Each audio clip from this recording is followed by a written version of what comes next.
नमस्कार दोस्तों, स्वास्तिक चैनल में आपका बहुत बहुत स्वागत है। अगर मेरे चैनल पर नए हैं तो प्लीज़ लाइक, शेयर और सब्सक्राइब करें और ज़्यादा से ज़्यादा अपने दोस्तों के साथ शेयर करें।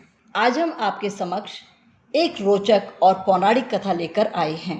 आपने अपने आसपास लोगों को यह कहते हुए तो ज़रूर सुना होगा कि नवरात्रि उपवास में या धार्मिक क्रियाओं में लहसुन और प्याज का उपयोग वर्जित है।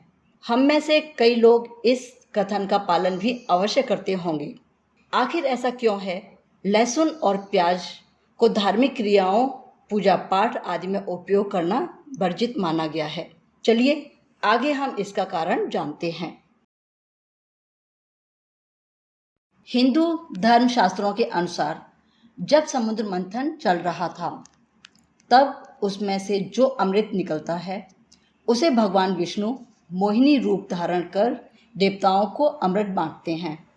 तब एक असुर जिसका नाम राहु होता है वह रूप बदलकर देवताओं की श्रेणी में आकर बैठ जाता है और तभी गलती से उसे भी भगवान विष्णु अमृत पिला देते हैं।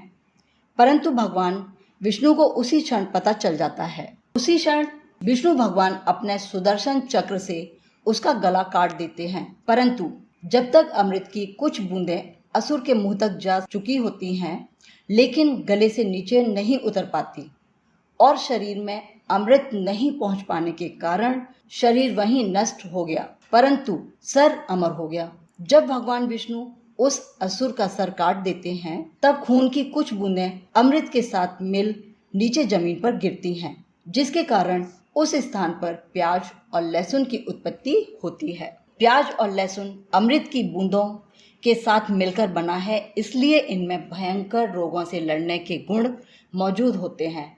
लेकिन इसमें राक्षसों का खून होने के कारण इनमें से तेज गंध आती है एवं इन्हें पूजा पाठ के दौरान अपवित्र माना जाता है और देवी देवताओं को भी नहीं चढ़ाया जाता। इसीलिए पौराणिक काल से ही ब्राह्मण प्याज और लहसुन का इस्तेमाल कभी नहीं करते। कुछ ब्राह्मण तो ऐसे हैं जिन्हें यह तक नहीं पता कि प्याज और लहसुन का स्वाद कैसा होता है।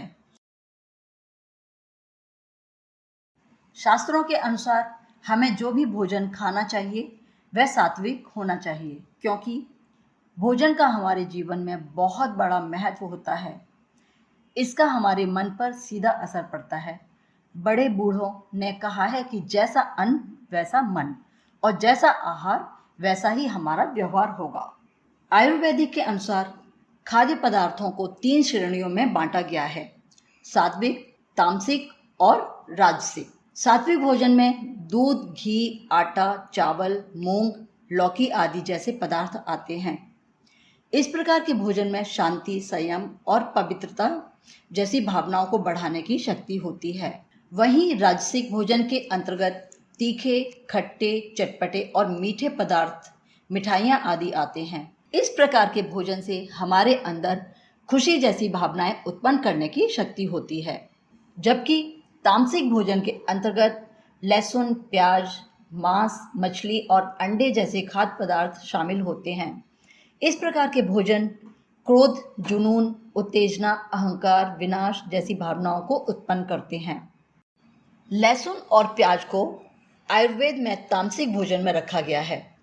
प्याज और लहसुन इंसान के शरीर में जुनून, उत्तेजना, अज्ञानता और क्रोध आदि जैसी भावनाओं को उत्पन्न करता है, जो इंसान को धार्मिक क्रियाओं को करने से मन को भटकाती रहती हैं। इसीलिए वेदों के हिसाब से भी प्याज और लहसुन तामसिक भोजन है और तामसिक भोजन भगवान की पूजा, धार्मिक क्रियाओं आदि में उपयोग नहीं किए जाते। तो दोस्तों, इसी वजह से लहसुन और प्याज को धार्मिक क्रियाओं, पूजा पाठ आदि में उपयोग करना वर्जित माना गया है।